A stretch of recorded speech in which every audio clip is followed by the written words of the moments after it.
Good morning and welcome you all my dear students. It's Anju ma'am here. Today I am going to start new topic. So name of the topic is the ailing planet, the green movement's role. This is chapter 5 of your book Hornbill. And the ailing planet, the green movement's role is a sad commentary on the gradual deterioration of our environment written by Nani Palkhiwala. It is an eye-opener article. The planet Earth is no more a pleasant place for habitation. Fisheries, forests, grasslands and croplands need to be preserved and protected. Let us avoid population explosion and stop perpetual of poverty. The green movement is the only hope for this planet and the survival of human race. So I am going to start the topic.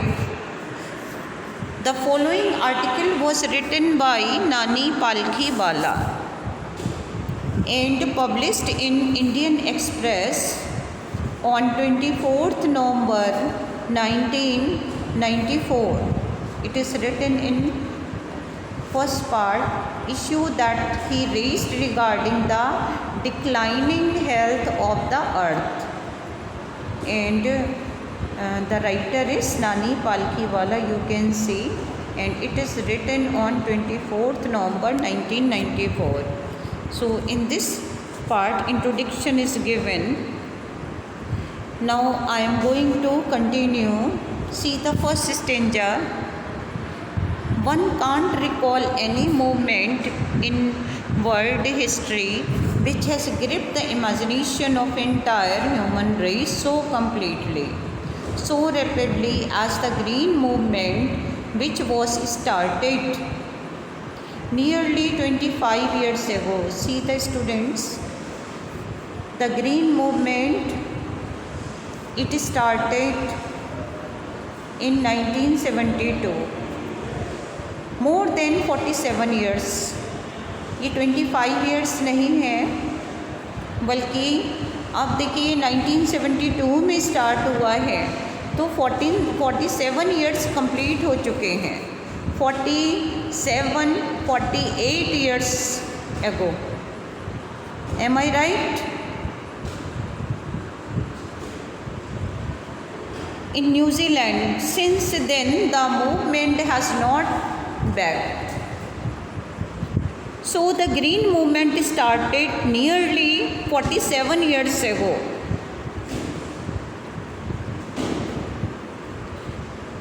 Since then it has captured the imagination of millions. World's first nationwide green party was founded in New Zealand. First part में देखें, हरित क्रांति नाम सुना होगा. 47 years एगो 1972 में start हुआ है. अगर आप कैलकुलेट करोगे 1972 से, क्योंकि 2020 चल रहा है, 20 years इधर के लीजिए और ये 48 years ऑलमोस्ट हो चुके हैं. इसने लाखों लोगों के दिलों और दिमागों को काबू में कर रखा है. दुनिया की पहली हरित दल की स्थापना न्यूजीलैंड में हुई थी. So I hope you can understand well this part. Now I am going to continue. We have shifted one hopes irrevocably from mechanistic view of holistic and ecological view of the world. It is a shift in human perception as revolutionary as that introduced by Copernicus, who taught mankind in 16th century Earth and the other planets revolve around the sun. For the first time in human history, there is growing worldwide consciousness. Earth itself is a living organism, enormous being of which we are parts. It has its own metabolic needs, vital process which need to be respected and preserved. 1987 में world commission on environment and development ने ये define किया था कि संपोषित विकास, शायद आपको sustainable development का meaning पता होगा क्या है। हरित क्रांति यानी कि ग्रीन मूवमेंट ने हमारी धारणाओं को बदल दिया। Green movement has changed our concept, shift is very positive. ये परिवर्तन जो है वो बहुत पॉजिटिव रहा। Now we have a holistic view of the world. इसका मतलब है संसार के प्रति हमारा जो दृष्टिकोण है वो संपूर्ण है। For the first time there is growing a world wide consciousness. पहली बार इस बात के प्रति संसार भर में जागरूकता बढ़ रही है, consciousness. The earth itself is living organism. और ये हम मान चुके हैं कि पृथ्वी स्वयं एक जीवित अवयव संस्थान है, लिविंग ऑर्गेनिज्म है। Now I am going to continue the concept of sustainable development. 10th में आपने सस्टेनेबल डेवलपमेंट के बारे में पढ़ा भी होगा, यू मस्ट नो। आज हमारी ज़रूरतें पूरी हो रही हैं, but we are not caring about our the next generation. तो हमारी आज की भी नीड्स पूरी हो जाएं, जो हमारी ज़रूरत है, और आने वाली जो जनरेशन है उनकी भी नीड्स को हम पूरा कर सकें। यही जो है सस्टेनेबल डेवलपमेंट का एक उद्देश्य है। इट वॉज पॉपुलराइज्ड इन 1987। 1987 में world commission environment and development ने ये डिफ़ाइन किया था what is meant by sustainable development. Sustainable development means human development that fulfil the needs of the present. क्या है ये कि हमारी प्रेजेंट में जो हमारी ज़रूरत है वो पूरी हो सके without harming the future of Mankind. और उसमें जो है भविष्य, मानव जाति के भविष्य को कोई नुकसान ना हो। Man shares the earth with 1.4 million living species. This earth has become scorch planet. Very important part, बच्चे देखें। I am just going to mark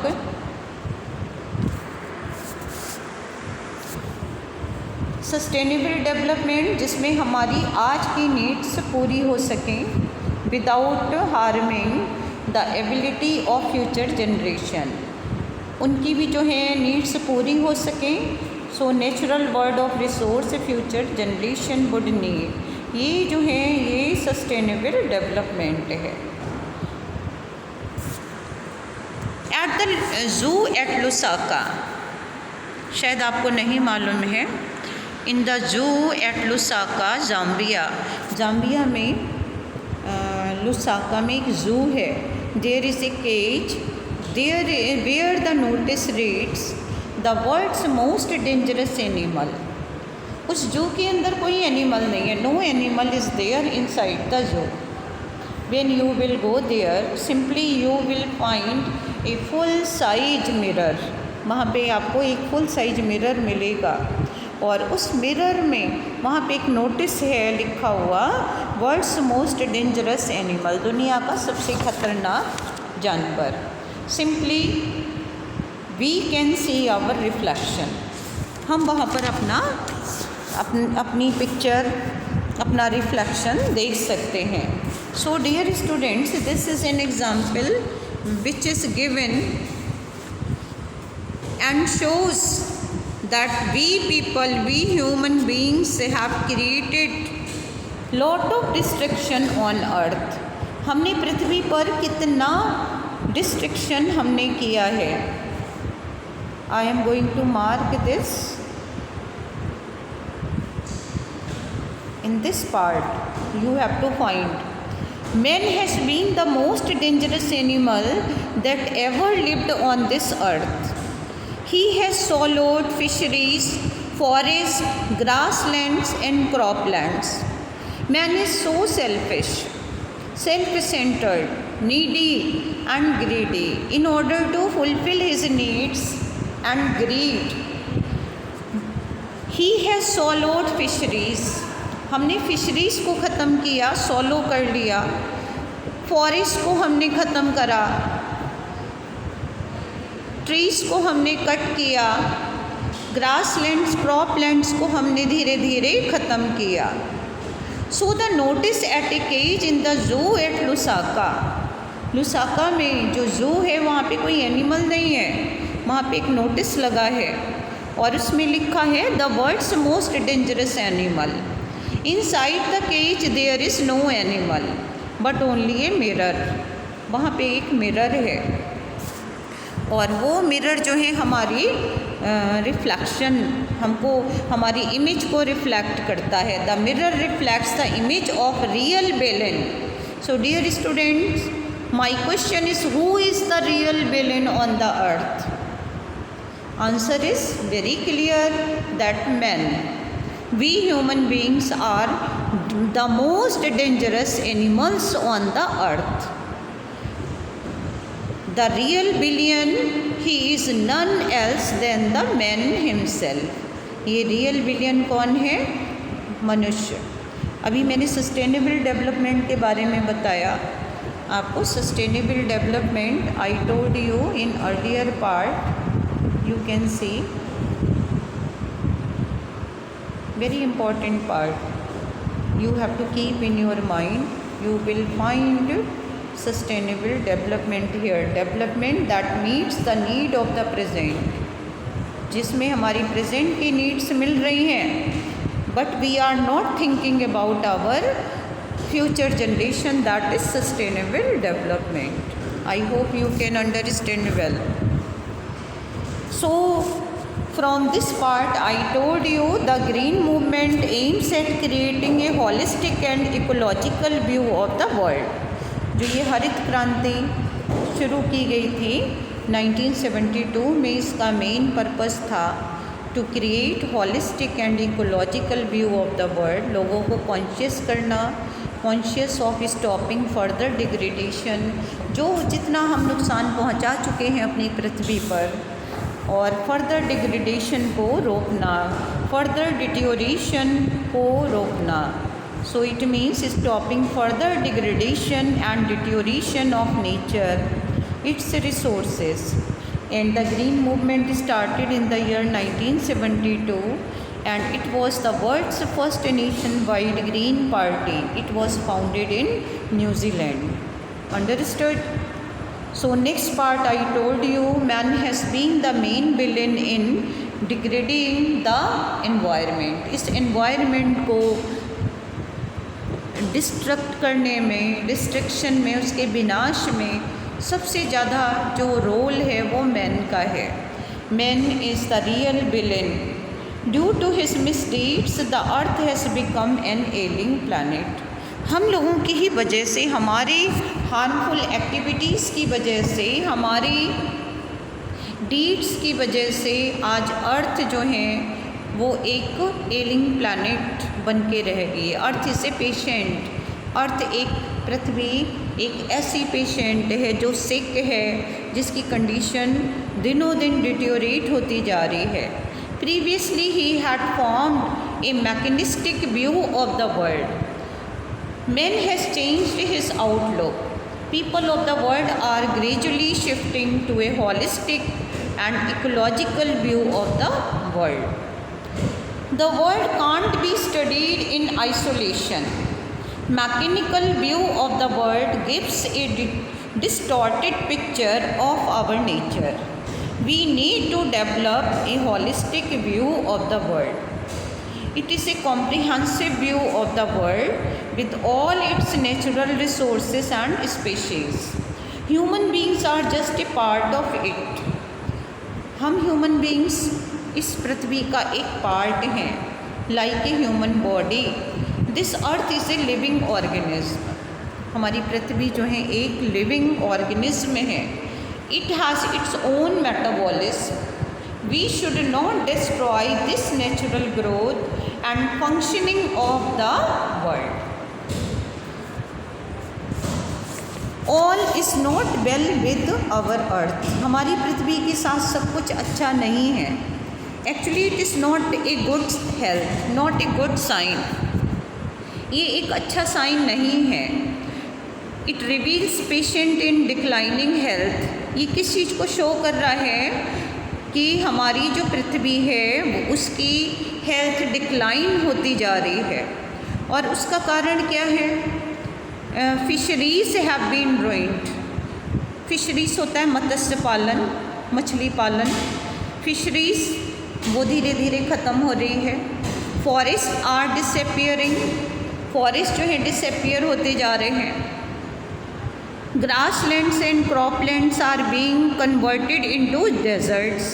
और ग्रासलैंड्स और क्रॉपलैंड्स वो भी डेजर्ट्स में कन्वर्ट हो रहे हैं, वेस्टलैंड्स बनते जा रहे हैं। Environment has been polluted and degraded. These are definite signs that Earth is like a patient in a declining health. And I told you sustainable development. ये sustainable development क्या है? Development that meets the needs of the present. वो development जिसमें हमारी आज की जो needs हैं वो पूरी हो रही हैं। But we are not thinking about the needs of future generation. See, meet the needs of present without compromising the ability of future generations to meet their needs. So dear students, we have to keep the balance.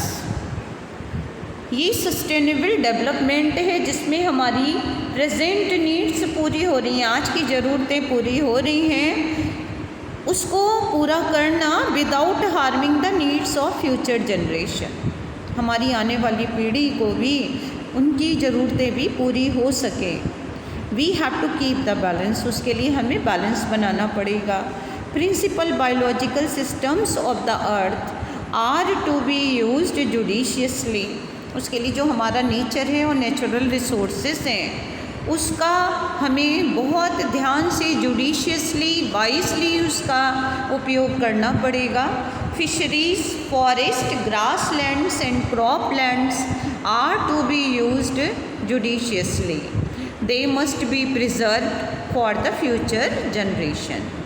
I hope you can understand well. Now you have to pay attention. I told you about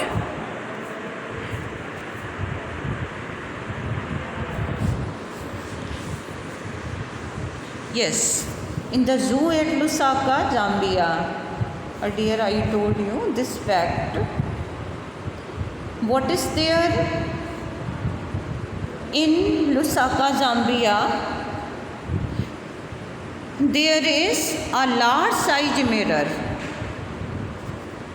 Certainly man has been the most dangerous animal. This has been shown through this mirror. Man has been the most dangerous animal that ever lived on this earth. He has swallowed fisheries, forests, grasslands and croplands. Notice at a cage in the zoo at Lusaka reads, world's most dangerous animal on the earth. Inside the cage there is no animal but only a mirror where you can see yourself. So the mirror reflects the image of the real villain. He is none else than the man himself. In this part you will get Lusaka Zambia में वहाँ पे कोई भी animal नहीं है बल्कि large size mirror है और उसमें एक नोटिस लिखा हुआ है the world's most dangerous animal. Inside the cage no animal is there. So thanks to all number of agencies in different countries who had created awareness among the people. ये show कर दिया है कि man जो है real villain है, the most dangerous animal in the world. We people क्यों है? क्योंकि हमने क्या किया है, what we have done. Fisheries have been ruined. हमने फिशरीज़ ख़त्म कर दी, फॉरेस्ट ख़त्म होते जा रहे हैं। क्यों कर रहे हैं? कंस्ट्रक्शन पर्पस के लिए, for our need and for our greed. Forest are disappearing slowly and slowly, gradually. Grasslands and croplands are being converted into desert and wastelands. Imagine करिए ज़रा, क्रॉपलैंड ही नहीं रहेगी जब, ग्रासलैंड्स नहीं रहेंगी, फॉरेस्ट नहीं रहेंगी, फिशरीज नहीं रहेगी, तो कैसे बैलेंस होगा? How can we make balance on the earth? Flora fauna आप जानते हैं, flora it means plant life, fauna animal life, and we human beings are the part of this earth. So simple, we have to make balance, we have to keep the balance. There are mainly 4 principal biological systems of the earth. अर्थ में हमारे mainly 4 biological systems हैं। क्या हैं वो? Fisheries, forest, grasslands and croplands. 4 biological systems on the earth.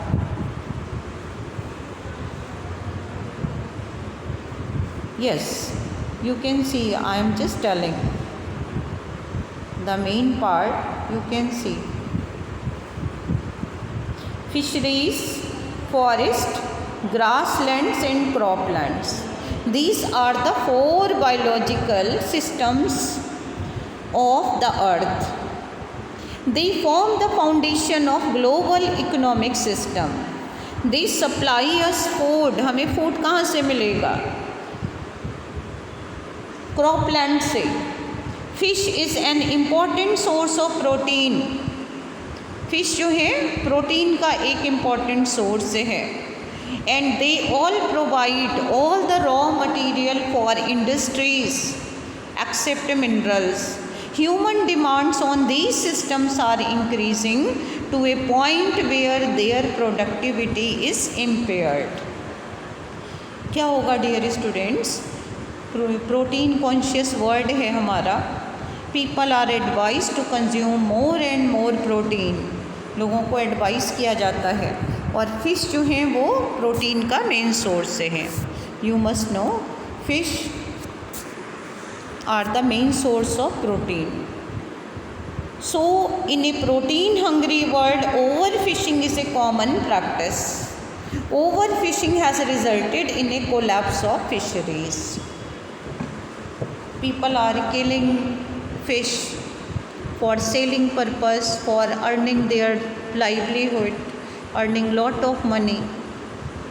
Protein conscious world, protein पाने के लिए we are killing fish, we are destroying flora and fauna. Forest ख़त्म कर रहे हैं हम, ग्रासलैंड, क्रॉपलैंड्स। बंजर भूमि में अनाज नहीं उत्पन्न होगा। What will happen?